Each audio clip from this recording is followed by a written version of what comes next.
Assalamualaikum warahmatullahi wabarakatuh. Selamat pagi, salam sejahtera untuk kita semua. Bapak, Ibu, dan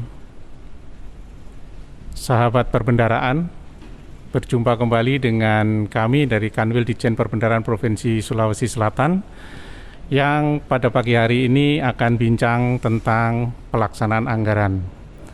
Dan telah hadir bersama kita Bapak Direktur Pelaksanaan Anggaran Direktorat Jenderal Perbendaraan, Bapak Tri Budianto. Selamat pagi Pak Tri. Selamat pagi Mas Kukuh, dan selamat pagi bagi seluruh sobat perbendaraan di Provinsi Sulawesi Selatan ya. Mudah-mudahan semuanya sehat, tidak kurang suatu apapun juga, dan tetap jaga prokesnya karena pandeminya masih belum selesai. Siap. Ya. Baik Pak Tri Budianto, kita langsung aja ke hal-hal terkait dengan pelaksanaan anggaran. Kita telah sama-sama melalui tahun 2021 dengan upaya yang sangat baik hasilnya, dan mudah-mudahan ini bisa menjadi tumpuan bagi kita menjalani tahun 2022 secara lebih baik. Nah Pak Tribudi, kira-kira isu yang berkembang saat ini terkait pelaksanaan anggaran bisa diceritakan atau disampaikan kepada kita semua? Ya, baik Mas Kukuh, terima kasih ya kesempatannya. Nah, ini kesempatan yang sangat baik sekali ya, kita bisa berdiskusi di sini ya, ngobrol santai. Tapi mudah-mudahan nanti bisa menambah wawasan ya bagi rekan-rekan semua yang ikut gabung atau join di acara pada pagi hari ini. Pertama, saya juga ingin menyampaikan terima kasih ya kepada seluruh satuan kerja yang mengelola dana APBN, karena atas kinerjanya yang luar biasa tahun 2021 dapat kita lalui dengan sangat baik. Sangat baik Pak ya. APBN kita juga sangat baik, realisasinya juga sangat baik, dan ini tentunya juga bisa dicapai karena kerja keras dari kita semuanya. Nah, mudah-mudahan ini tidak berhenti ya, karena tahun 2022 tantangannya menjadi lebih berat. Kita harus lebih mempersiapkan diri lagi, sebagaimana kita tahu bahwa tahun 2022 ini nanti akan menjadi pondasi ya bagi APBN kita, untuk kita bisa kembali ke defisit yang 3% nanti di tahun 2023. Nah, untuk itu saya juga mengajak kepada semuanya ini yang saat ini bergabung di sini, untuk kita mempersiapkan diri dengan sebaik-baiknya. Apa yang bisa kita lakukan di tahun 2022, evaluasi yang kita lakukan di tahun 2021, ini menjadi modal utama bagi kita untuk mempersiapkan diri di pelaksanaan anggaran nanti di tahun 2022. Dan sebagaimana yang disampaikan, kami ya melalui Menteri Keuangan juga sudah menyampaikan langkah-langkah strategis ya di awal tahun anggaran. Dan ini tentunya juga menjadi concern bagi kita semua untuk melihat kembali apa yang kita lakukan di tahun 2021 dan mempersiapkan di tahun 2022. Ada sekitar 6 hal yang harus kita lihat di tahun 2022 ini. Tapi sebelum, mohon maaf Pak Tribudi, sebelum kita masuk ke tahun 2002, apa yang harus kita lakukan? Menurut Pak Tribudianto ini, pelaksanaan anggaran tahun 2021 jika dibandingkan dengan tahun 2020 yang sama-sama berada pada kondisi pandemi, kira-kira mana yang lebih baik ya Pak, supaya kita mempunyai semangat atau motivasi untuk lebih baik lagi, barangkali seperti itu. Baik Mas Kuku ya, kalau kita banding dengan tahun 2020 ya, pelaksanaan di tahun 2021 sih cenderung lebih baik ya. Lebih baik ya. Kalau kita lihat dari perjalanannya, nilai indikator kinerja pelaksanaan anggaran kita semakin baik dari tahun ke tahun. Ini kami juga sangat bahagia sekali ini bisa melihat data yang sangat baik ini. Artinya apa? Artinya seluruh satuan kerja mulai concern terhadap kinerjanya masing-masing, sehingga mereka berlomba-lomba untuk memperbaiki kinerjanya. Dan trennya sangat positif, dari tahun ke tahun trennya sangat positif, meningkat terus untuk capaian dari nilai indikator kinerja pelaksanaan anggaran secara nasional. Ya, kalau secara satker per satkernya mungkin ada yang naik dan turun, tapi secara kumulatifnya secara nasional semakin baik. Nah, ini menjadi bagian yang sangat membahagiakan kita ya, karena teman-teman ternyata sudah mulai concern terhadap kinerjanya masing-masing. Nah, namun demikian memang di dalam pelaksanaan di tahun 2021 masih menyisakan PR ya bagi kita semua, karena ada hal-hal tertentu yang masih belum bergerak ya, belum bergerak secara lebih baik ya. Kalau kita lihat dari nilai indikator kinerja pelaksanaan anggaran kita, ternyata nilai indikator kinerja pelaksanaan anggaran itu belum mampu mendrive behavior ataupun karakteristik dari belanjanya satuan kerja ataupun kementerian lembaga, terutama di kementerian lembaga kalau kita lihat secara keseluruhan. Karena di kementerian lembaga pola dari penyerapan, kalau kita bicara dari sisi penyerapan masih tetap sama, dia masih belum beranjak ya, walaupun bergeser sedikit tapi masih belum beranjak. Ini perlu dorongan ya, perlu dorongan yang sangat kuat agar mulai mengubah polanya. Di triwulan 1 ya masih segitu saja, rata-rata di nggak sampai 15 lah, di angka 11-12%. Sementara di triwulan 2 pun untuk mencapai 40 secara agregat nasional belum mencapai 40%. Dan di triwulan 3 kurang sedikit ya, dari sisi 60%-nya sudah lebih, tapi kami ingin meningkatkan menjadi 70%. Kemarin di tahun 2021 kita kan punya kebijakan untuk triwulan 3 kita push seluruh kementerian lembaga untuk belanjanya mencapai 70%. Yeah. Namun demikian belum mencapai, sudah lebih baik. Bisa kita dorong sampai ke sekitar 69. Namun belum mencapai 70%. Nah, artinya apa sebenarnya? Ini gambaran yang positif juga walaupun belum sesuai dengan harapan. Karena ternyata kalau kita dorong teman-teman di kementerian lembaga itu atau di satuan kerja mampu sebetulnya untuk melebihi angka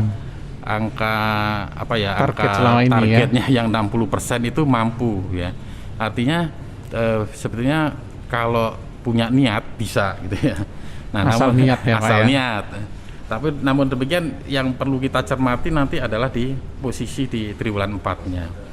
Karena di posisi triwulan 4 ternyata cukup besar ya belanja yang diserap di triwulan 4. Kami juga mencermati di tahun 2021 ini, yang pertama jumlah dispensasi.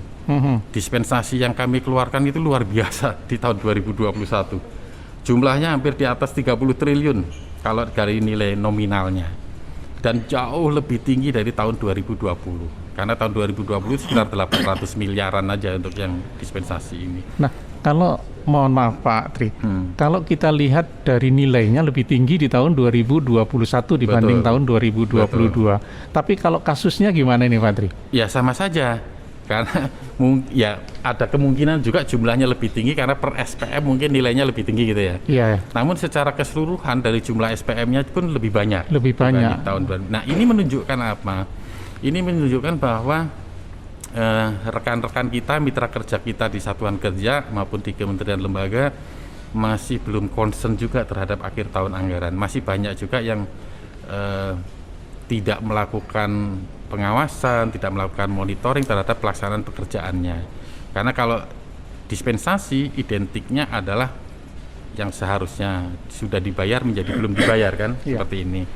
Nah, ini menjadi concern juga bagi kita untuk memperbaiki di tahun-tahun berikutnya. Jadi dari sisi tata kelola sebetulnya ini yang harus kita waspadai.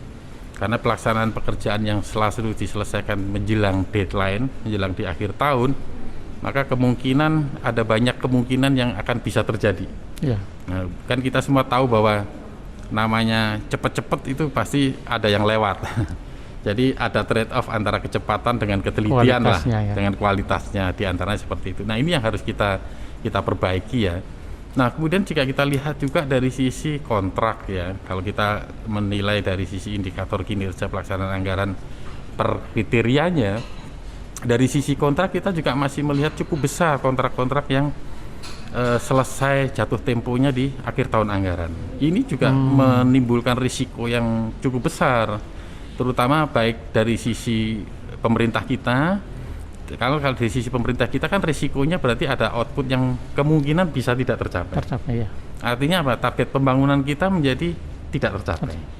Nah, kemudian dari sisi satkernya, maka risikonya menjadi cukup tinggi.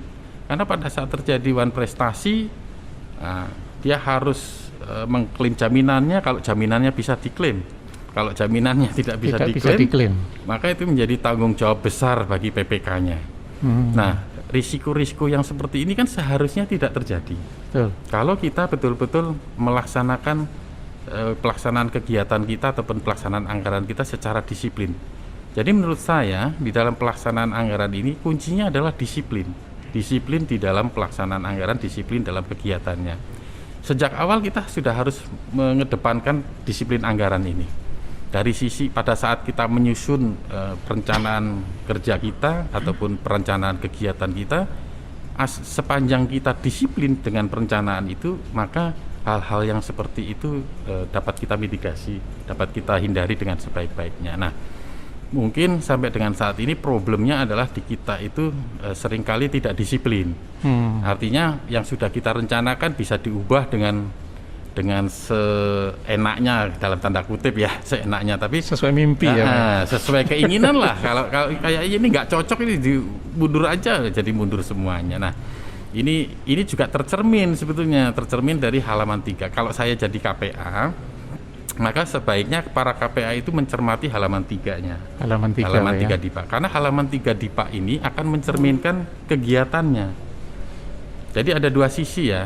Dari sisi penyerapan adalah, kalau dari sisi penyerapan anggaran akan mencerminkan keterlaksanaan kegiatannya.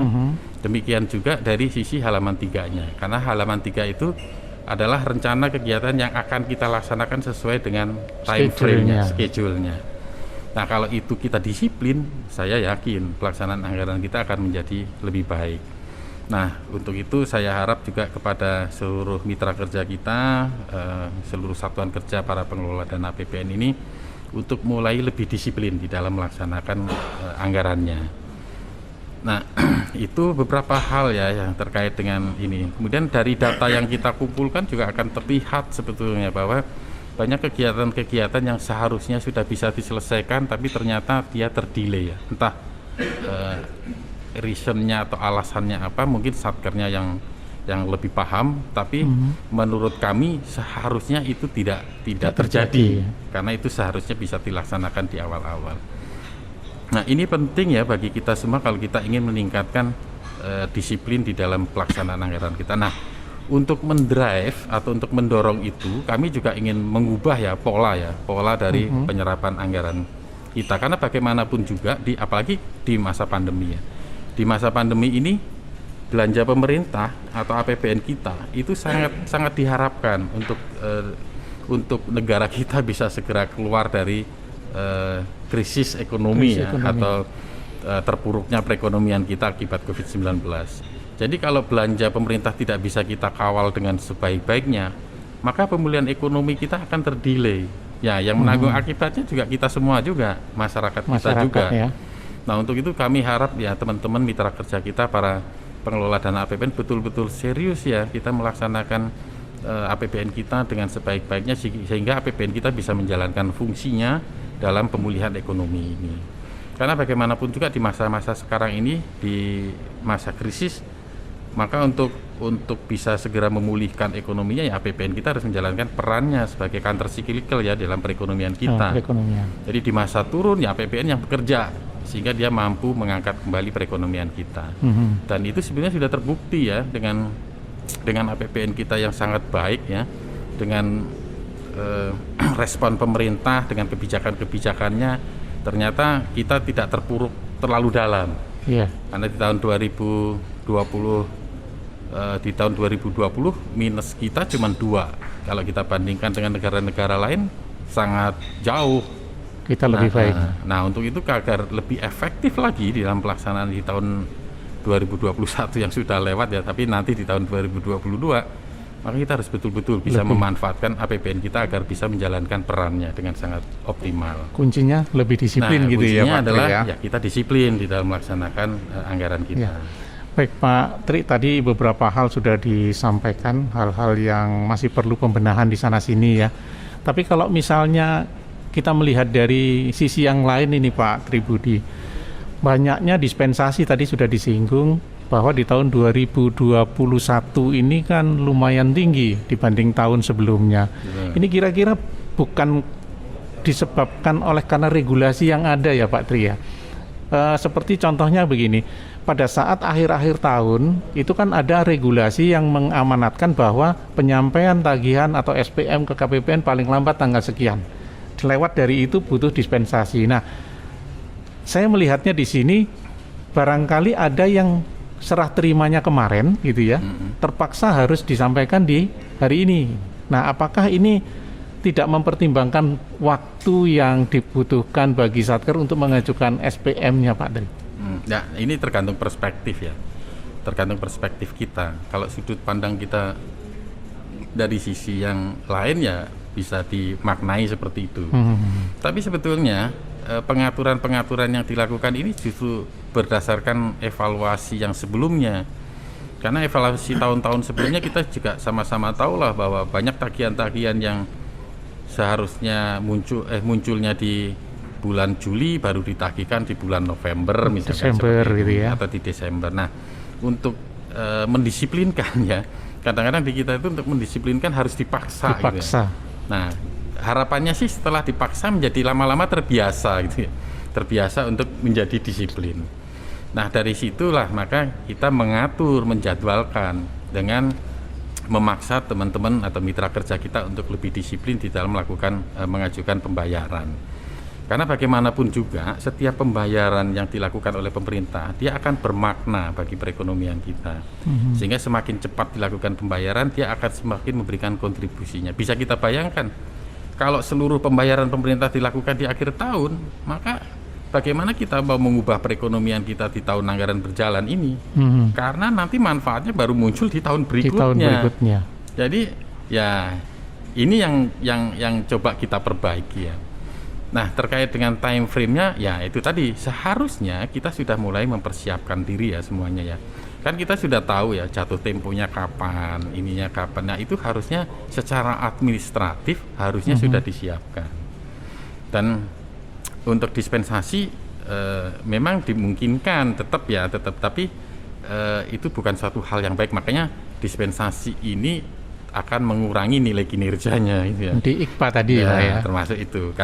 Karena dia tidak comply ya istilahnya, tidak comply dengan ketentuannya ya. Tidak comply dengan ketentuan, kemudian juga tidak disiplin itu tadi. Nah, kalau setiap dispensasi tidak ada efeknya, ya nanti yang terjadi yang kita harapkan menjadi tidak bisa diwujudkan. Karena semuanya menjadi sama saja gitu kan. Nah, ini juga menjadi concern kami juga ya di beberapa kejadian banyak yang meminta untuk melakukan penyesuaian terhadap nilai IKPA-nya. Di satu sisi kami senang karena ternyata IKPA sudah menjadi bagian dari kinerjanya satuan kerja. Mereka menjadi lebih concern terhadap IKPA-nya. Nah, di sisi lain IKPA ini yang ternyata masih belum mampu mendrive yang kita harapkan. Makanya nanti kita akan melakukan penyesuaian ya. Artinya kita akan melakukan reformulasi terhadap IKPA ini di tahun 2022 ini. Kita akan melakukan reformulasi yang indikatornya ataupun penilaiannya diharapkan mampu mendrive yang kurang tadi ya. Menjadi lebih disiplin, menjadi lebih baik dari sisi polanya dan sebagainya itu. Itu yang kita sedang usahakan dan harapannya mudah-mudahan sih di bulan-bulan ini sudah bisa kita launching lah istilahnya gitu ya. Bisa dipedomani jadinya Pak Tri ya. Bisa dipedomani. Nah, tadi terkait dengan dispensasi, ternyata memang itu sangat memungkinkan bisa dilakukan oleh Satker Pak ya. Tidak ada alasan kurang waktu untuk menyampaikan tagihan ke KPPN. Ya. Nah, kuncinya adalah bagaimana Satker menyikapi seluruh tagihan-tagihannya untuk segera dieksekusi begitu. Betul. Ya. Baik. Kemudian yang kedua Pak Tribudi, terkait dengan kontrak tadi sudah disinggung bahwa kontrak sering terlambat penandatanganannya Pak. Tapi kalau saya melihat di data yang ada di indikator kinerja pelaksanaan anggaran atau IKPA yang dari sebelumnya itu 10 indikator kemudian berkembang menjadi 12 dan 13, ada satu indikator yang sampai dengan saat ini masih sulit untuk diwujudkan 100%. Nah, menurut catatan kami ini Pak Tri, mohon dikoreksi apabila salah, ini ternyata penyampaian data kontrak ke KPPN ini yang sering diabaikan oleh Satker. Apakah memang indikator ini memang menyulitkan Satker? Karena bisa saja Satker merasa kesulitan, misalnya Pak Tri, proyeknya itu ada di luar kota. Untuk menyampaikan data kontrak, dia butuh waktu untuk menyampaikan kontraknya ke Satkernya, untuk selanjutnya disampaikan kepada KPPN. Nah itu gimana Pak Tri? Ya, sebetulnya sih dengan kondisi situasi yang ada sekarang ini tidak ada alasan lagi ya. Tidak ada alasan. Kalau ya? dulu kontrak harus diantar fisik barangkali ya, harus diantar naik bis dan sebagainya mungkin lah gitu. Tapi sekarang ini kan dengan teknologi yang ada, tinggal dipoto-foto, dikirim sudah nyampe ke satkernya ya. Nah artinya kalau saya sih melihatnya tidak dari sisi menyulitkan atau tidaknya. Cuman teman-teman mitra kerja kita itu masih belum paham pentingnya data kontrak itu, sehingga agak mengabaikan penyampaian data kontrak ini. Kan kita lihat bahwa data kontrak ini banyak yang terlambat disampaikan. Karena mungkin berpikirnya adalah nanti kan jatuh tempo terbitnya bulan ini, sehingga saya nyampaikan aja pada saat jatuh tempo, pada saat pembayaran gitu. Padahal fungsi utama dari data kontrak ini bukan hanya pada saat dia menjadi bagian dari untuk pembayaran, tapi justru dia adalah mengamankan pagunya. Mengamankan pagunya. Betul. Bagaimana bisa mengamankan itu, Pak Tri? Nah, karena gini, tahun 2020 kita tahu persis bahwa ada proses refocusing sampai 4 kali. 2021 kita juga refocusing terus. Jadi dari dulu sampai sekarang kita supaya lebih fokus gitu ya, isinya refocusing terus gitu. Tapi itu bagian dari respon pemerintah yang harus kita ikuti. Nah, dengan data kontrak, maka itu sebetulnya jaminan dari pemerintah supaya pemerintah tidak gagal bayar. Ini yang harus harus dipahami betul oleh Satker bahwa mereka itu kan mewakili pemerintah. Iya. Jangan sampai pemerintah gagal bayar. Nah, dengan menyampaikan data kontrak, maka alokasi dananya otomatis akan di-lock dia kan. Dia kan akan dikunci alokasi dananya. Sehingga nanti pada saat terjadi pembayaran, dananya pasti ada. Nggak akan dijadikan bagian refocusing tadi ya? Betul, nggak akan bisa dikurangi seharusnya kan seperti itu untuk alokasinya. Nah, dengan dia tidak menyampaikan data kontrak, padahal kontraknya sudah terjadi, perikatannya sudah terjadi, ternyata nanti pagunya dikurangi karena tidak dikunci, maka ada kemungkinan pemerintah gagal bayar. Ini yang tidak boleh terjadi karena pemerintah tidak boleh gagal bayar. Nah, ini esensi utamanya ini yang harus dipahami dulu supaya teman-teman itu menjadi lebih aware ya terhadap data kontrak ini. Bukan pada saat pembayaran saja, tapi justru sebelum pembayaran itu yang harus diamankan. Dipastikan anggarannya ada gitu ya. Nah, mungkin yang perlu diubah adalah bahwa yang dipersyaratkan di IKPA itu kan data kontrak ya Pak Tri ya, bukan fisik kontrak yang harus dibawa ke KPPN. Sehingga data kontrak itu tinggal di WA-kan ke petugas Satker, kemudian di-input ke dalam sistem yang kemudian disampaikan ke KPPN. Begitu kira-kira Pak Tri. Jadi justru KPPN tidak boleh menerima kontrak. Ini saya sampaikan ya. KPPN itu tidak boleh menerima kontrak. Jadi saya ingatkan juga kepada teman-teman ya, ini ada KPPN nggak yang ada ya? Ada, Pak. KPPN itu kalau menerima dokumen, data pendukung dan sebagainya, terimalah sesuai dengan aturannya saja. Kalau aturannya hanya resume kontrak, kalau ada yang melampirkan kontrak, balikin kontraknya. Jangan diterima kontraknya. Karena begitu kita terima data kontrak, yang kontraknya ya, maka kita dianggap tahu isinya. Mau nggak mau kita harus baca semuanya dan kita dianggap tahu. Nah, nanti kalau terjadi sesuatu, kita menjadi ikut terlibat di sana. Padahal makanya yang kita minta adalah data kontrak, bukan kontraknya. Jadi semua persyaratan yang ada di ketentuan itu saja yang diikuti, jangan ditambah-tambahin. Jadi di KPPN tidak membutuhkan substansi dari isi kontrak, tetapi membutuhkan data kontrak dalam rangka pembayaran, jadi memastikan pembayaran tidak gagal. Nah, ini menarik sekali nih Pak Tri, kalau pelaksanaan anggaran itu selalu dikaitkan dengan belanja. Padahal di anggaran itu kan ada pendapatan juga nih Pak Tri ya. Nah, terkait dengan pendapatan ini ada isu apa ini Pak Tri? Apakah masih ada nih misalnya Satker yang merupakan penghasil gitu ya, karena ada fungsinya menerima PNBP gitu ya, yang compliance-nya masih perlu diingatkan? Ya, di satu sisi sebetulnya kalau saya sih selalu berpikir positif ya. Jadi kalau di dalam proses MONEF misalkan ya, atau di barangkali temuan BPK ya, temuan BPK masih ada muncul mengenai penggunaan PNBP yang langsung digunakan dan sebagainya. Ya, itu artinya kan terkait dengan compliance ya. Ya mungkin ya, kalau saya sih melihatnya mungkin sebagian dari satker kita atau dari mitra kerja kita memang belum paham yang dimaksud dengan PNBP itu seperti apa gitu. Yang mana sih yang PNBP, yang mana sih yang bukan gitu ya. Itu yang sering terjadi, saya memahaminya seperti itu. Jadi saya tidak pernah berpikir mereka sengaja menggunakannya. Tapi mungkin mereka tidak tahu. Nah, ini yang harus kita berikan pemahaman. Teman-teman di Kanwil kan punya tugas untuk itu ya, memberikan pemahaman bahwa dalam melakukan monef mengenai PNBP ya kita sekaligus memberikan pemahaman apa itu PNBP ya. Apakah penerimaan mereka itu bagian dari PNBP atau tidak? Sehingga kalau mau menggunakan berarti harus ada izin penggunaannya. Izin penggunaannya. Gitu kan. Demikian juga pada saat menyetorkan, kapan harus disetorkan. Nah, ini juga perlu kita berikan pemahaman.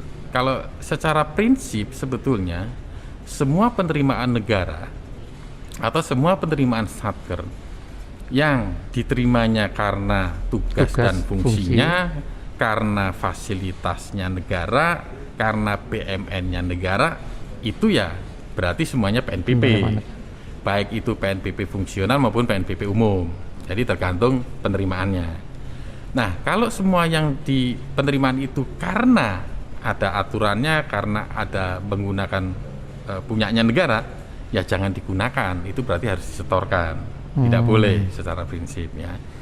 Nah, itu yang dari sisi PNBP-nya. Jadi gampangnya seperti itulah. Kalau kita menerima penerimaan di satker kita lihat dulu ini penerimaan asalnya dari mana. Karena kita menggunakan BMN, ya berarti dia mungkin masuk penerimaan umum.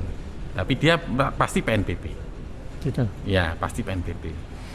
Nah, kemudian juga di dalam penyetorannya, secara prinsip kan memang setiap penerimaan negara harus sesegera mungkin disetorkan ke kas negara, dan pemerintah sebenarnya memberi kelonggaran kan, dia tidak saklek pokoknya gitu ya.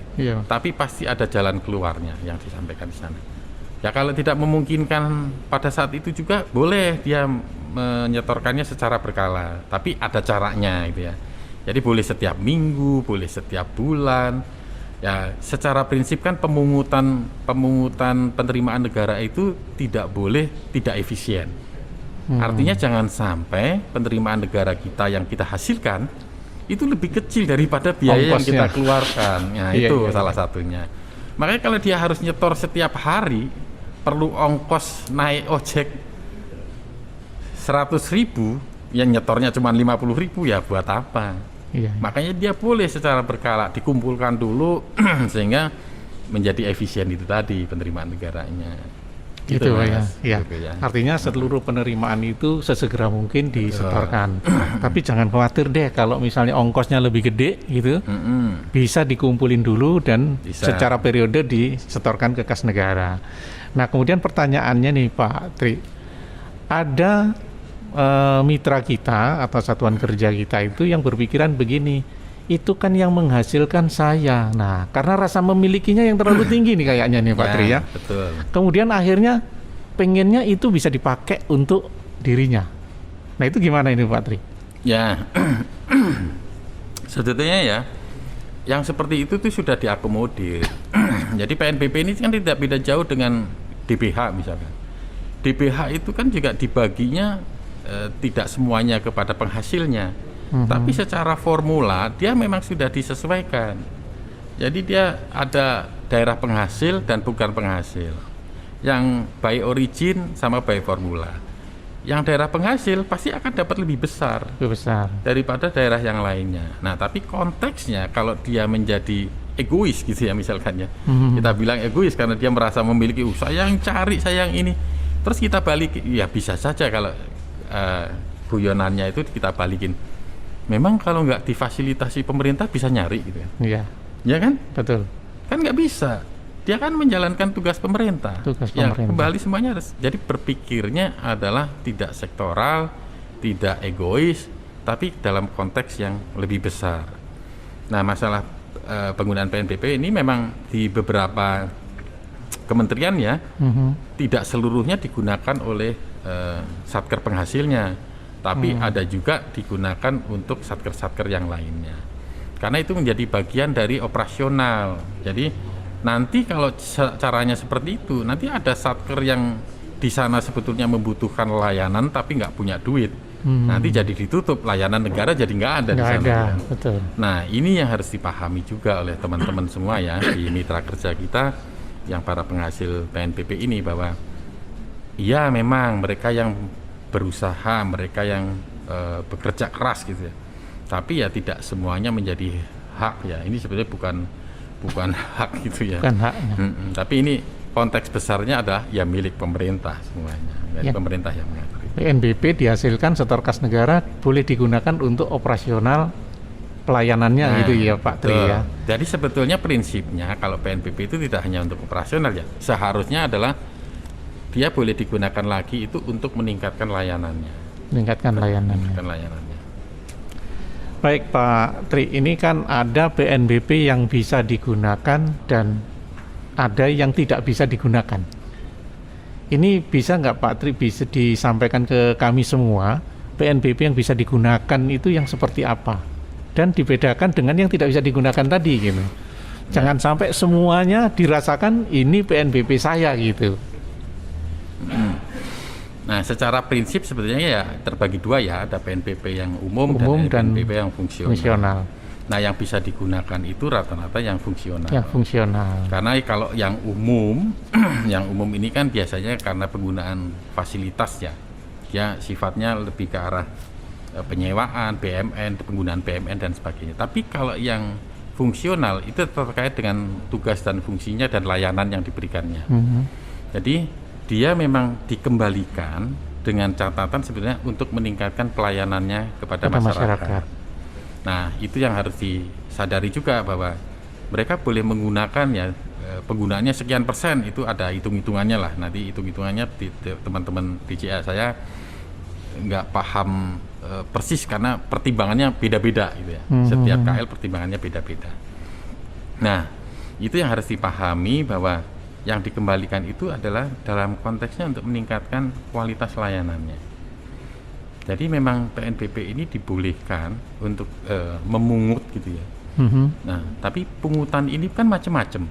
Ada yang 0%, ada yang sekian persen, basis perhitungannya beda-beda. Ada yang break even point gitu ya. Artinya semua biaya yang dikeluarkan untuk memberikan layanan itulah yang dijadikan biayanya. Ada yang karena layanannya itu sangat spesifik dan memang tidak mungkin ya 0%. Artinya biayanya seluruhnya ditanggung oleh negara. Jadi ada hal-hal tertentu yang bisa dikategorikan ya istilahnya untuk penerimaan PNBP ini. Nah, untuk penggunaannya memang harus ada persetujuan dari Menteri Keuangan terutama, tapi paling tidak sebenarnya harus ada PP-nya dulu. Ada PP-nya dulu yang memberikan payung hukumnya ya, karena setiap pungutan itu harus ada landasan hukumnya. Tidak boleh kita memungut tanpa ada landasan hukum. Itu. Baik Pak Tri, kita sudah berbicara terkait dengan belanja, kita berbicara terkait dengan pendapatan. Artinya ini sudah balance ya ini ya Pak Tri.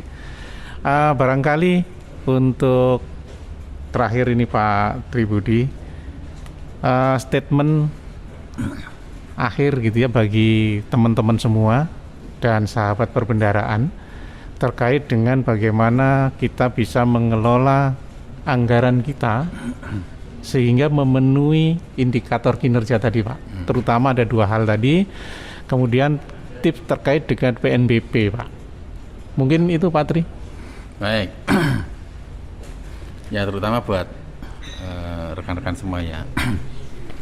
Sebetulnya di indikator kinerja pelaksanaan anggaran itu memang kita susun ya istilahnya. Kita susun untuk membuat tata kelola kita dalam pelaksanaan anggaran menjadi lebih baik.